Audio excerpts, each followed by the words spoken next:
छठ पूजा कब है? कैसे करें छठ पूजा? नहाए खाए की परंपरा, क्या खाना चाहिए और क्या नहीं।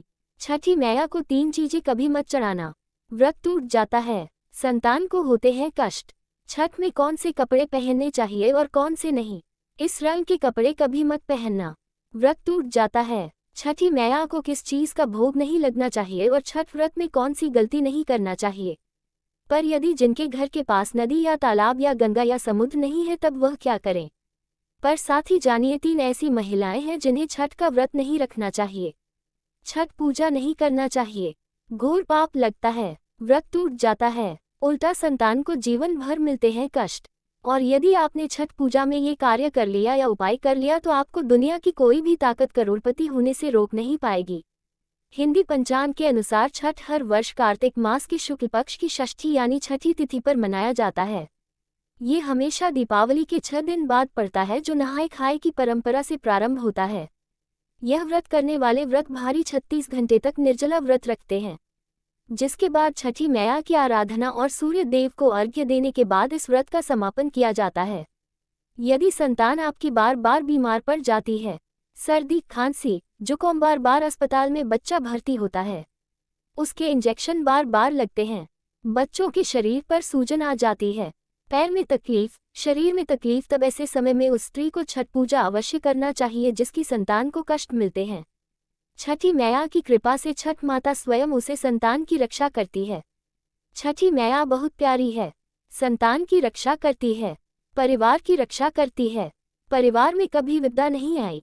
छठी माता का हृदय इतना कोमल है जिसकी आप कल्पना भी नहीं कर सकते। खासकर संतान दीर्घायु होती है, परिवार खुशहाल होता है, जीवन भर इतना सुख घर में बरसता है जिसकी आप कल्पना भी नहीं कर पाएंगे। छठी मैया ब्रह्मांड की माँ है, संसार की माँ है, संतान की माँ है, जो सच्चे दिल से एक बार छठी मैया को प्रसन्न कर लेता है, समझो उसने 7 बार पृथ्वी की परिक्रमा कर ली, गंगा स्नान कर लिया, धार्मिक यात्रा कर ली, देवताओं की परिक्रमा करना माना जाता है। छठ पूजा शुभ मुहूर्त कार्तिक माह के शुक्ल पक्ष की षष्ठी तिथि 27 अक्टूबर को सुबह 6:04 से शुरू होगी और 28 अक्टूबर 2025 को सुबह 7:59 पर समाप्त होगी। सबसे पहले हम ये जानते हैं कि ऐसी कौन सी महिलाएं हैं जिन्हें छठ पूजा नहीं करनी चाहिए। लगता है घोर पाप और व्रत टूट जाता है, छठी मैया क्रोधित हो जाती है। हम ये भी बताएंगे माता को क्या चढ़ाना चाहिए और क्या नहीं, खाने में क्या खाना चाहिए और क्या नहीं। हम आज के इस प्रवचन में बारी बारी जानकारी बताएंगे। तो आज की प्रवचन बहुत ही सुंदर होने वाली है और हर रोज ऐसे ही प्रवचन सुनने के लिए चैनल को सब्सक्राइब करना मत भूलें। छठी मैया स्वयं आपकी संतान की रक्षा करेंगे, आपके घर में छठी मैया खुद चलकर आएंगी, माँ का होगा घर में वास। छठ पूजा का व्रत ऐसी महिलाएं गलती से भी न रखें, अन्यथा आपकी संतान की मृत्यु हो सकती है, पति पर भारी संकट आ सकते हैं, उल्टा आप पाप के भागीदार बन सकते हैं। ऐसी महिलाएं छठ पूजा से रहे दूर। कार्तिक मास की छठी को छठ मनाई जाती है। छठी दिन पूजी जाने वाली षष्ठी को बिहार में आसान भाषा में छठी मैया कहकर पुकारते हैं। ये त्योहार अपितु महाराष्ट्र, झारखंड, उत्तर प्रदेश तथा पश्चिम बंगाल, यहाँ तक कि विदेशों में रहने वाली महिलाएं भी भली भांति इस पर्व को मानती हैं। मान्यता है कि छठ पूजा के दौरान पूजी जाने वाली यह माता सूर्य भगवान की बहन है, इसीलिए लोग सूर्य को अर्घ्य देकर छठ मैया को प्रसन्न करते हैं। वही धर्मशास्त्र और पुराणों में माँ दुर्गा के छठे रूप कात्यायनी देवी को भी छठ माता का ही रूप माना जाता है। छठ मैया को संतान देने वाली माता के नाम से भी जाना जाता है। मान्यता है कि यह पर्व संतान के लिए मनाया जाता है, खासकर वह जोड़े जिन्हें संतान की प्राप्ति नहीं हुई है तो वह छठ का व्रत रखते हैं। वही सभी अपने बच्चों की सुख शांति के लिए मनाते हैं। लेकिन क्या आप जानते हैं कुछ ऐसी महिलाएं भी हैं जिन्हें छठ पूजा का व्रत गलती से भी नहीं रखना चाहिए। ये सबसे बड़ा घोर पाप माना जाता है। महिलाएं ऐसी गलती कभी ना करें। तो चलिए जानते हैं, शास्त्रों के अनुसार जो लोग अधूरी शादी करते हैं वह शास्त्र का अपमान करते हैं। अधूरी शादी जैसे कि कोर्ट मैरिज और शादी के बिना ही संतान की उत्पत्ति करते हैं। ऐसे में छठ पूजा का व्रत ऐसे लोगों को अपनी संतान के लिए कभी नहीं रखना चाहिए, क्योंकि आपने हिंदू रीति रिवाजों के अनुसार 7 फेरे नहीं लिए हैं। और वही बिन शादी के जब ऐसे लोग साथ में रहते हैं तो समाज में ऐसा रिश्ता कलंकित होता है। बहुत से लोग ऐसे हैं जो भागकर शादी करते हैं और परिवार को दुखी कर देते हैं, माता पिता को समाज में कलंकित कर देते हैं, माता पिता को रुलाते हैं, परिवार को रुलाते हैं, समाज को बदनाम करते हैं। ऐसे लोग पूरे जनजीवन समस्त संसार के लिए श्रापित हैं। देखिए, परिवार को रुलाकर हमेशा रिश्ते अनर्थ होते हैं, रिश्ते जुड़ते नहीं हैं। इसीलिए जो लोग भागकर शादी करते हैं और कोर्ट मैरिज कर लेते हैं, 7 फेरे नहीं लेते हैं, हिंदू रीति रिवाज के साथ शादी नहीं करते, विवाह नहीं करते, तो उनके लिए यह व्रत उचित नहीं है। 7 फेरे का मतलब होता है आपने अग्निदेव का आशीर्वाद लिया, 33 कोटि देवी देवता का आशीर्वाद लिया, माँ बाप का आशीर्वाद लिया, परिवार का आशीर्वाद लिया, समाज को सम्मान दिया। मतलब अब आप पूज्य योग्य हैं, आप भगवान की सेवा कर सकते हैं, आप कोई भी व्रत आदि परंपरा के साथ कर सकते हैं। यदि जिस स्त्री को हल्दी ना लगी हो, जिस पुरुष को हल्दी ना लगी हो, ऐसा विवाह भी अशुभ होता है। शादी में हल्दी अवश्य लगना चाहिए, तभी ही आप व्रत आदि रख सकते हैं, पूजा पाठ कर सकते हैं, किसी भी मांगलिक कार्य में आप शामिल हो सकते हैं। इसीलिए ऐसी स्त्री किसी भी धार्मिक कार्य में तभी सफल शामिल हो सकती है जब वह अग्नि के साथ फेरे ले ले। ऐसी शादी को ही शास्त्रों में सर्वश्रेष्ठ माना जाता है। ऐसे में अगर आपकी अधूरी शादी है तो आप छठ पूजा कभी ना करें। आपके ऐसा करने से छठी मैया का अपमान माना जाएगा और आपको पाप लग सकता है। शास्त्रों के अनुसार इस व्रत को सच्चे मन से रखना चाहिए।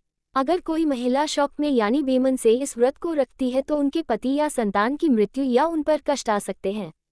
सच्ची श्रद्धा के साथ छठ पूजा का व्रत रखना चाहिए। इस व्रत के सफल होने से संतान सुख की प्राप्ति होती है, संतान को कष्ट कभी नहीं आते। छठी मैया करती है रक्षा, घर परिवार होता है खुशहाल। जो लोग छठ पूजा करते हैं तो छठी मैया उनके इर्द गिर्द उनके घर के आसपास सदैव घूमती रहती है, उनकी रक्षा करती है, उनकी संतानों की रक्षा करती। जो बांझ महिलाएं हैं उन्हें संतान सुख की प्राप्ति देती है, लेकिन सच्चे हृदय से ही माता को पुकारे। छठ पूजा करने से सैकड़ों युगों के फल की प्राप्ति होती है, परिवार में सुख समृद्धि धन की प्राप्ति होती है। छठी मैया की पूजा से सभी मनोकामनाएं होती हैं पूरी। वहीं कुम्हारी कन्याएं और पुरुष भी छठ पूजा कर सकते हैं। छठ पूजा का फल कई लाख गुना प्राप्त होता है।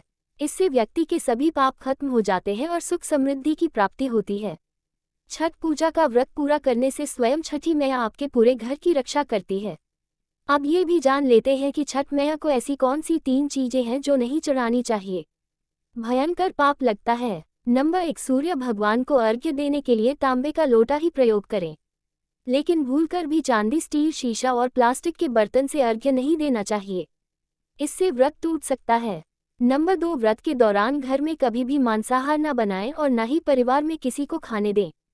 जो लोग इस दिन लहसुन प्याज का खाना बनाते हैं और खाते हैं तो उन्हें छठी मैया उल्टा बर्बाद कर देती है, श्राप दे देती है। इस दिन छठी मैया को भोग लगता है तो घर में यदि आपके परिवार में किसी ने व्रत रखा है तो आप भी लहसुन प्याज का इस्तेमाल ना करें। आप किसी और दिन को खा सकते हैं, लेकिन मांस, मदिरा, लहसुन, प्याज आदि ना खाएं। मान लीजिए छठ व्रत आपकी बहन ने रखा है पर आप दूर भी रहते हैं, तब भी आप लहसुन प्याज ना खाएं, नहीं तो उनका व्रत टूट सकता है। साथ ही साथ व्रत के दौरान घर में मदिरा आदि और धूम्रपान भी नहीं करना चाहिए। नंबर 3, छठी मैया का प्रसाद बहुत ही शुद्धता के साथ बनाया जाता है। उनका प्रसाद हमेशा ऐसे चूल्हे पर बनाएं जैसे ताजी लेपा गया हो। यदि गैस पर बना रहे हो तो गैस स्टोव को अच्छी तरह से धो लें। पहले से बने चूल्हे पर कभी प्रसाद ना बनाएं, इसके लिए नया चूल्हा ही बनाएं। नंबर 4, सूर्य को अर्घ्य देने से पहले कभी भी भोजन ग्रहण ना करें, घोर पाप लगेगा। व्रतधारी लोगों को पहले और दूसरे दिन सूर्य को जल देने के बाद ही भोजन करना चाहिए। व्रत के दौरान भोजन के प्रति मन में लालसा ना रखें, व्रत टूटता है। नंबर 5, छठी मैया से मांगी मन्नत अगर पूरी हो जाए तो आपको अपनी मन्नत का पूरा होने की विशेष पूजा जरूर करनी चाहिए, अन्यथा मैया के प्रकोप का सामना करना पड़ सकता है। नंबर 6, छठ का व्रत करने वालों को जमीन पर 4 दिन तक सोना चाहिए। छठ पूजा वाले कमरे में ही अपना आसन लगाना चाहिए। ऐसे में आपको छठ मैया का ध्यान करते रहना चाहिए, इससे माँ आपके व्रत को संपूर्ण करती है और कोई भी विघ्न बाधा नहीं आती है। नंबर 7, जिस जगह पर प्रसाद बन रहा हो वहाँ साधारण भोजन भी नहीं बनाना चाहिए, साथ ही साथ उस स्थान पर खाना भी वर्जित है। नंबर 8, प्रसाद बनाते हुए नमक का हाथ भी किसी पूजा की वस्तु या प्रसाद से नहीं छूना चाहिए। नंबर 9, पूजा के दौरान अपनी वाणी को बुरी बातों से थोड़ा दूर रखें, जुबान पर गंदे विचार भी नहीं लाना चाहिए। छठी मैया का आशीर्वाद पाने के लिए मन में गंदे विचार नहीं लाने चाहिए। नंबर 10, घर में पूजा के दौरान झूठे बर्तन और गंदे कपड़ों का ढेर बिल्कुल नहीं होना चाहिए। इससे छठी मैया क्रोधित हो जाती है और व्रत टूट जाता है। छठी मैया को साफ सफाई बहुत पसंद है। व्रत के दौरान अपने घर को साफ सुथरा रखें और गंगाजल से छिड़काव अवश्य कर लें। इससे पूरा घर पवित्र हो जाता है और छठी मैया का आशीर्वाद प्राप्त हो जाता है। आज हम आपको छठी मैया की कृपा पाने के लिए एक ऐसा उपाय बताएंगे जिससे आप सबसे जल्दी करोड़पति हो जाएंगे। मैं छठी मैया की सौगंध खाता हूँ, अगर आपने यह उपाय कर लिया तो आपको दुनिया की कोई भी महाशक्ति, कोई भी व्यक्ति करोड़पति होने से, धनी होने से, धन ऐश्वर्य, प्रगति, सौभाग्यशाली, उत्तम जीवन साथी, धन संपदा, सकारात्मक ऊर्जा प्राप्त करने से कोई नहीं रोक पाएगा। यह उपाय आप कॉपी पेन पर लिखकर रख लें, आपके बहुत काम आएगा। हम उपाय बताने वाले हैं, उपाय को ध्यान से सुना, आपकी कायाकल्प हो जाएगी। यह उपाय छठ पूजा वाले दिन ही करना है। आइए जानते हैं उपाय। देखिए, एक नमक का पैकेट ले लें, पिसा हुआ थैली वाला ले सकते हैं, और एक पानी की बोतल और 51 रुपये की दक्षिणा तथा 100 ग्राम की सरसों के तेल की बोतल और 50 ग्राम सूखी लाल मिर्च, 500 ग्राम चावल और 500 ग्राम उड़द की काली दाल और 5 रुपये के बताशी। ये सभी सामग्री एकत्रित कर ले, किसी कपड़े में बांध ले या थैली में ले ले। सभी सामग्री को मिक्स मत करना, अलग अलग पैकेट में एक ही थैली में डाल ले। अब अपने शिशु के ऊपर से, संतान के ऊपर से 7 बार उतारा करें। अब ये सामग्री किसी गरीब व्यक्ति को दान में दे देना। यदि आप व्यापारी हैं तो आपका व्यापार 100 गुना बढ़कर चलेगा। यदि आप स्टूडेंट हैं तो आपका मन पढ़ाई में खूब लगेगा, सरकारी जॉब लगेगी, संतान की प्राप्ति होगी, विवाह में हो रही देरी तो वह भी पूरी हो जाती है। यदि बीमार व्यक्ति आपके घर में कोई हो और खाट पर पड़ा है तो उसे बीमार व्यक्ति के ऊपर से इसे 7 बार उतार देना या दान कर देना, वह तुरंत ठीक हो जाएगा। यदि व्यापार मंदा चल रहा है तो गले के ऊपर से 7 बार उतार कर इसे दान कर देना, बहुत फर्क पड़ेगा। यह उपाय हम भी जरूर करते हैं, पर हम अवश्य करेंगे। हमें छठी मैया की कृपा साक्षात प्राप्त हुई है। यह उपाय सैकड़ों साल से हमारे बुजुर्ग करते चले आ रहे हैं और यह उपाय मैं अवश्य करता हूँ। आप ये कार्य पूर्णिमा अमावस्या पर भी कर सकते हैं। एक और महा उपाय, आप नदी या तालाब या समुद्र के तट पर अवश्य जाएंगे छठ पूजा के लिए, तो यह उपाय आपके सोए हुए भाग्य को चमका देगा। आइए जानते हैं। देखिए, छठी मैया की पूजा के लिए आप तट पर अवश्य जाएंगे, तब आप अपने साथ में एक तांबे का सिक्का या चांदी का सिक्का अवश्य हाथ में लेकर जाएं, और जब आपकी पूजा संपन्न हो जाए तब छठी मैया का यह मंत्र बोलकर इस सिक्के को पानी में प्रवाहित कर देना, विसर्जित कर देना। मंत्र है श्री ह सूर्याय नमः। इस मंत्र को 3 बार बोलना है और सिक्के को जल में विसर्जित कर देना। फिर आप देखना, लंबे समय से जो परेशानी चली आ रही थी वह दूर हो जाएगी। लंबे समय से जो घर में बीमारी थी दूर हो जाएगी। लंबे समय से घर में जो गरीबी थी, किसी का श्राप लगा था, संतान बीमार है, वह ठीक हो जाएगी। आपके जीवन में ऐसा परिवर्तन आएगा जिसकी आपने कल्पना भी नहीं की होगी। ये बहुत ही गुप्त उपाय है, किसी को बताकर ना करें, चुपचाप करें। छठी मैया बहुत प्रसन्न होती है। यदि आप यह उपाय किसी को बताना चाहते हैं तो आप कॉपी पेन पर उसे लिखकर दे दें, आप उसे न बोले। बड़ा विशेष चमत्कारी उपाय है। ये सिक्के का यह उपाय बहुत ही गुप्त उपाय है, आपको रंग से राजा बना देगा। बस इस उपाय का ढिंढोरा ना पीटे, गुप्त तरीके से कर देना। आप लोगों को जानकारी अच्छी लगी हो तो चैनल सब्सक्राइब करें। बोलो जय छठी मैया लिखे। धन्यवाद।